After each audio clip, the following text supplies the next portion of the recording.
let's get into some stats from today's game.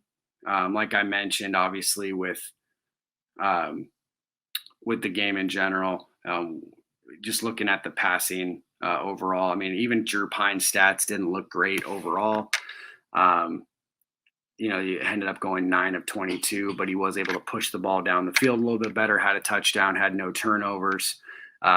Running game is still sort of, I wouldn't say in shambles per se, but only 84 rushing yards, 45 by Kyron Williams, 20 by Chris Tyree. Williams did have the touchdown on Notre Dame's first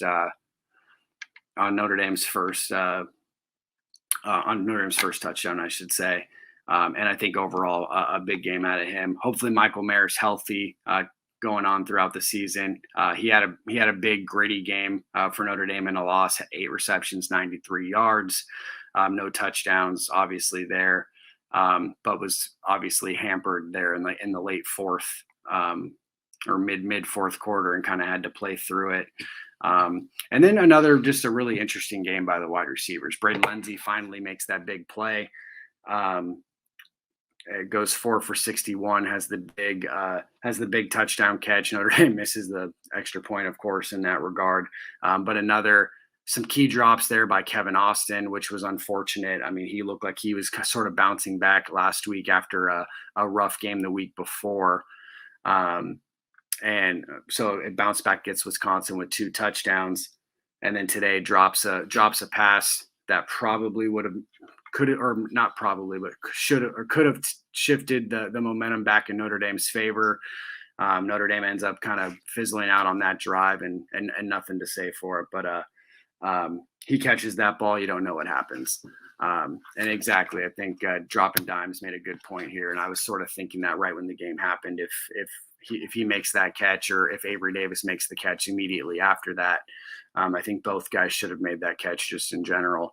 If you want to win football games and be a winning football program overall, if that catch is made, then we might be talking something different here. Maybe Notre Dame wins 20-17, whatever that final outcome might be. But it certainly felt like a game-shifting play overall.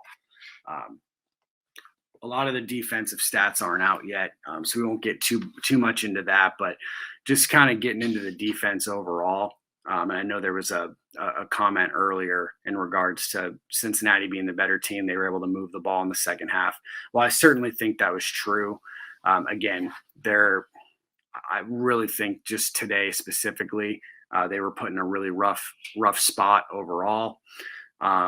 It was an impossible spot in the first half. You had the interception on Notre Dame's first drive by Cincinnati. You had the red zone, essentially the red zone turnover by Chris Tyree, or I should say to put Cincinnati immediately in the red zone. And then you had the pick by Tyler Buckner to put Cincinnati in good position to score as well, which they did. So yeah, I mean, none of that is on the defense. 2 of those are obviously on the offense, 1 on special teams. So you're down pretty much 17-0 with maybe a little bit of that last drive being on the defense. But at the same time, you really can't blame the defense for giving up a few plays here and there. And then, yeah, of course, in the second half, Cincinnati is able to make some adjustments. They're able to move the ball a little bit, and they're able to, they score the touchdown to kind of ice that game to make it 24-13.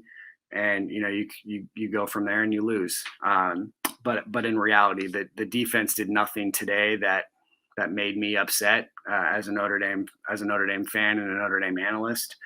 And they're going to continue to play good football. And as long as they can figure it out on offense, or if they can figure it out on offense, then I really don't see anybody complaining about this Notre Dame defense overall. So Kyle Hamilton remains the best safety in the country. He got beat on a play today, but it was sort of